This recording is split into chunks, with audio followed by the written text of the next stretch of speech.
Hello YouTubers, this is a comparison video between the Retrol HM01 and the budget Enjomor hit and miss stationary engine.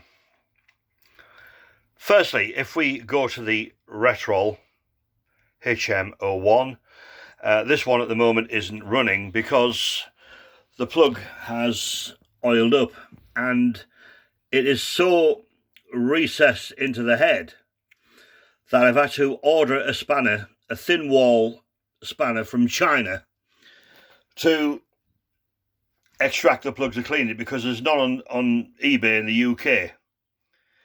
If you go to the Enjomor, the plug is very, very accessible. So firstly, there we are. There is the very first fault, as I would put it, with the HM01, the design fault. As we go further round, we see here we have a latch lever, and by throwing it this direction, it takes away the hit and miss and makes it into a standard 4-stroke engine. If you have a weak governor spring on these engines, you will find that this engine doesn't like it in that position. Hit and miss only, which again is not good really if you like your engine to run slow. Also, if we look below that, you'll see the wires there for the contacts for the ignition, which means that if you are oiling anywhere above it, here, and the pushrod arm and things, you have to be very careful that you get no oil coming from this onto the contacts, because they are in a terrible place to clean. On the Enjomor, you do normally have contacts here, but I've taken them off for a much more reliable system using the magnet and a sensor disc. Right, okay, back to this one. As we go further back, you'll see the governor spring, which is not in exactly the best position. It's wide open to getting damaged if you are, if it's on display and your wife's cleaning the shelf it's still on things, and can easily get caught. Of course, on the Enjomor, the governor spring is hidden away behind the latch arm, away from any damage that can be caused. Right, as we move further back, we'll look at the lubricator. It's a sort of a copy of a drip feed lubricator, but it doesn't work really. You can put oil in it, but even when you try and regulate the little screw here, it's either all or nothing, which then floods this area here with oil, which gets flung off the cylinder by the piston and ends up all over here. With this one here, you just put the odd little drip on there, which catches the top of the connecting rod, and it gets splashed a little bit onto the cylinder and a little bit in the small end. Further back on this one, we have the battery box, which in my opinion is the absolute Achilles heel of this engine. It has two very weak hinges. This one came to me broken, and if we open it up, I have yet to find out a way that I can put this cap on this battery and close the lid at the same time and have a running with the lid closed. And the lid is also a terrible fit.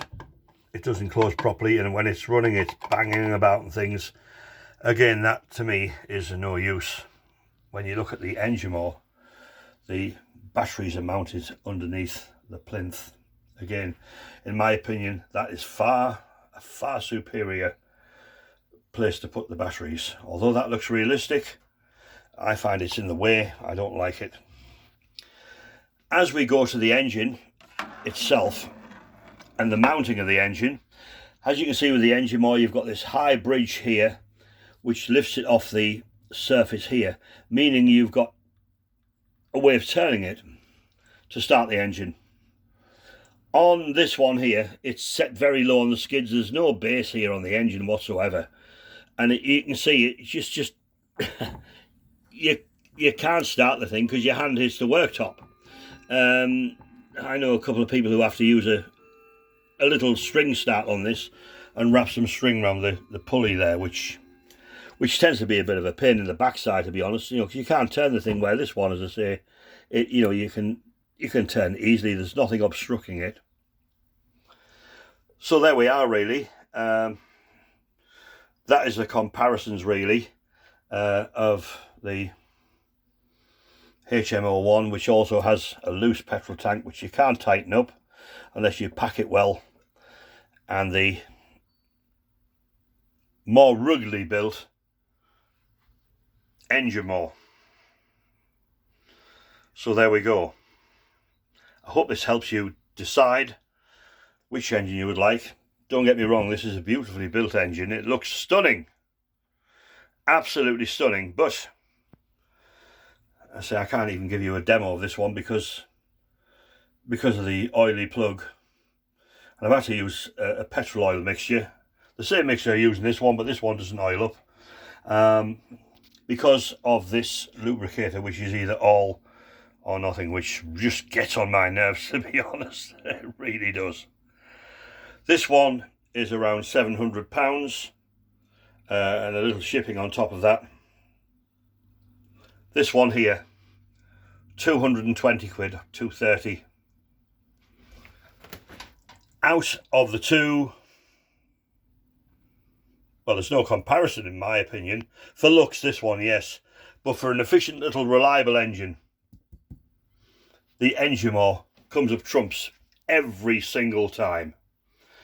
Now, this one hasn't been run for about 2 weeks now, so I'll just push the plug cap on and we'll give her a run.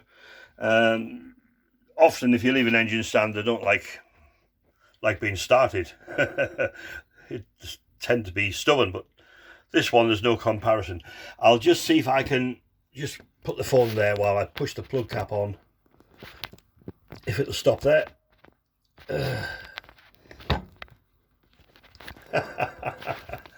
Oh, these things are meant to test us, aren't they?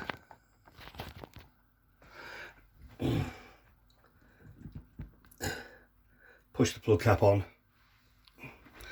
and of course on the Enjomor you can put your finger over the carburetor to prime it, as you can't with the HM01. So again, the Enjomor comes up trumps. So we'll switch the fuel on. This is not run for a couple of weeks, so we'll see how she goes.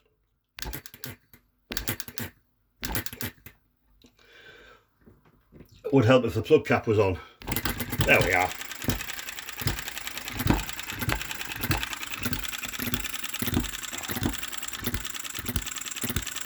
That to me is a much nicer and far more sensible engine than the Retrol HM01. Bearing in mind that for the price of that, you can buy almost 3 of these. So there we go.